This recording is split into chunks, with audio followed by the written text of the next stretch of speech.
ভাইয়াতে এই গল্লি ভাইয়াতে দেখ দেখ কেরা বেড়া না গায় এই রাখো আচ্ছা শুনবা তো গরু পালা কিভাবে লাগে কিভাবে পরিচালনা করা লাগে আপনারা তার কাছ থেকে শিখবেন।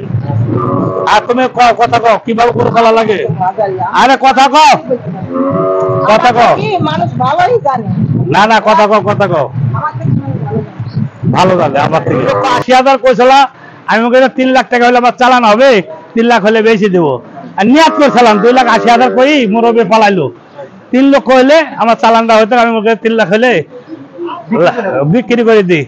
ব্যাটারে খুব খুশামতি করলাম, ব্যাটারে এমন দৌড় দিয়েছে মনে হয় যে দাম কে ঠইকে মেকে গিয়ে গেল নাকি। যাক আল্লাহ ভরসা, তার কিসমতও নাই আমার কিসমতও নাই।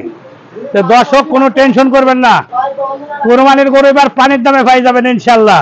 ঘরে খালি ঘুমাবেন আর আল্লাহ আল্লাহ করবেন, আল্লাহ দিবে, সমস্যা নাই। আমাকেও যা তাই হয় হোক, আপনাকেও যেন কপাল ভালো থাকে ইনশাল্লাহ।